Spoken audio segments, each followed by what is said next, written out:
Hey guys, Good Marks Goods here, and today we're going to take a look at a little bag of baby spoons that I had purchased. It was, I can't remember, I think I paid $40 for the box, including shipping.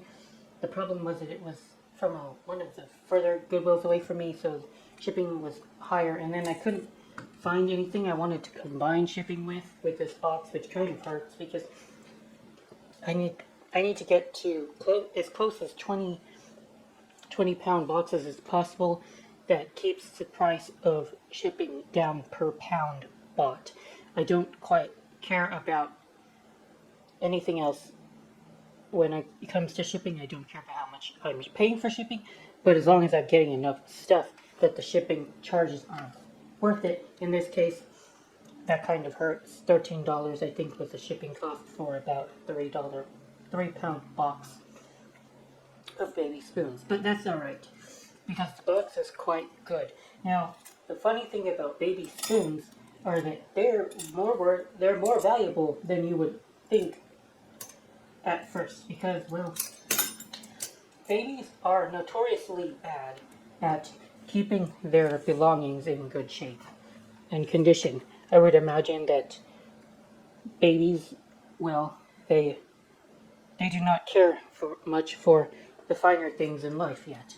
And so a spoon is something that they can easily throw on the floor over and over again, get it dented and damaged, or they can just throw it wherever the heck they want to, maybe in the garbage can, and then you'll never find that baby spoon again. So, as far as Silverplate patterns and the stuff that still exists today, baby pieces are somewhat valuable, you know. A good cup can be $15 and going up. A good spoon and fork can be similar. Now that's the thing, even though it's only a few pounds, there are many pieces and many potential threats in my box.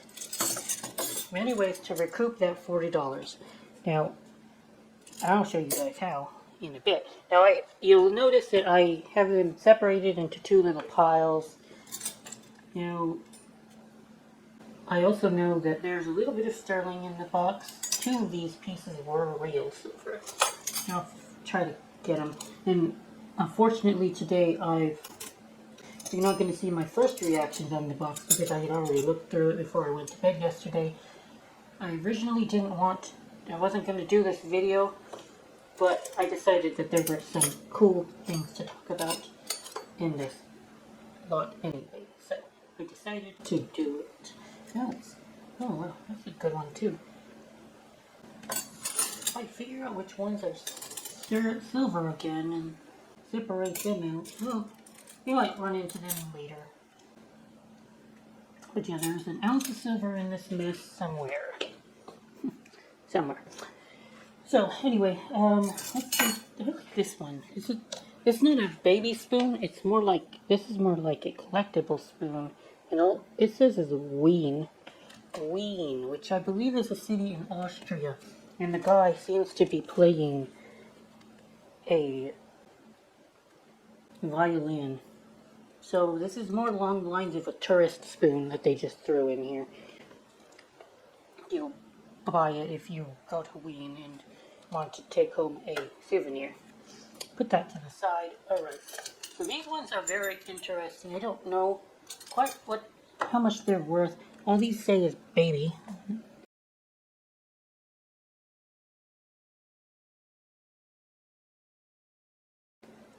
And I'm not quite familiar with Imperial Silverplate.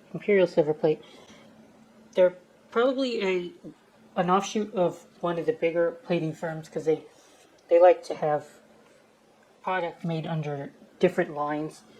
You know, they're probably made under the ownership of Oneida, but they would put out some different lines of their products. And I think that Imperial is one of those. I don't know which company it would be, but it wouldn't surprise me one bit to see Imperial was owned by either Oneida, Gorham, Brandon, International Silver, one of those bigger firms. Anyway, they all say baby on them. I wonder if they're collectible. I did not look at the market or the prices for these. And again, the value of these pieces are not going to be decided by mothers to be, I don't think. Like, if somebody is a new mother, they're most likely going to buy their baby stuff brand new from a, like Target, Walmart. They're just going to pick it up. It's going to be stainless steel modern stuff, brand new, made in China or whatever. They're not, it's going to take a very specific woman to want to look for used Silverplate baby spoons for their baby. And I'm not saying that woman doesn't exist, but probably rare to find. So, yeah. That makes my target audience mostly collectors who collect plate and want to finish their pattern. I believe. I expect that would be my target audience. Which is nice because they are probably willing to spend a little bit more on the pieces they want, rather than a single or a new mother who wants to save as much funds as humanly possible. I imagine babies are expensive. So anyway, this one says Little Red Riding Hood. I think that this one is definitely collectible. The same name as my favorite pattern. I think it's one of my favorite patterns, the Winthrop. But I don't think there's any relation to Reed and Barton here. Maybe there is. I don't know. I have to look it up. And let's see here. Two of these all say nursery. Nursery Silverplate. A1. All of these. And here. It's kind of unusual for a Silverplate pattern, but Oneida manufactured this pattern under the three following names: Tudor Community, June Silverplate, and Nursery Silverplate. But they were all using the same pattern. Kind of weird, but that's what they did for this one. And Oneida, I don't know the exact pattern on.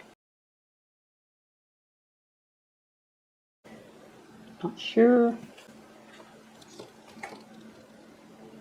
Oh, this one's also says nursery. So there's quite a few. It's a nursery. This one says June Silverplate. Again, it's going to be one of those product lines from one of the bigger manufacturers. I don't think that this company was independent by any means. I don't think so. Some of them are in mangled condition. This one, I don't think I'm going to sell this because it's just too bad shape. It's W.M. Rogers. Probably a good pattern, but I don't know if anybody will buy it looking like this. So I'll probably end up scrapping it. Now, one of the most interesting things I found, this piece kind of looks like, I think they call this a tulip spoon. I don't know. That sounds familiar to me. But this one's British. We can see the British, what makes it British is the maker's mark. So this is kind of a cool piece. I had overlooked this one earlier, but it's made by James Deakin Sons. So it's a legitimate Sheffield plate. And apparently they started manufacturing silver plate in January of 1878. They are a legitimate firm for silver, and quite well known actually. Wasn't aware of these guys, but they use a lamp on their marking, their maker's mark, and yeah, their stuff sells well to this day. Fortunately, it just got a little spoon here. I originally called it a tulip spoon because I've seen spoons that look like this, and they had a tulip on the I think the handle, and it was decorated by tulips, so I've been just calling them tulip spoons. There was a certain special name for this kind of spoon. Let me try to figure it out really fast. Mustard spoon. That's right. These spoons are called mustard spoons, and I guess that they are for serving mustard. It's weird. I tell you, the Victorian tableware would have been wild.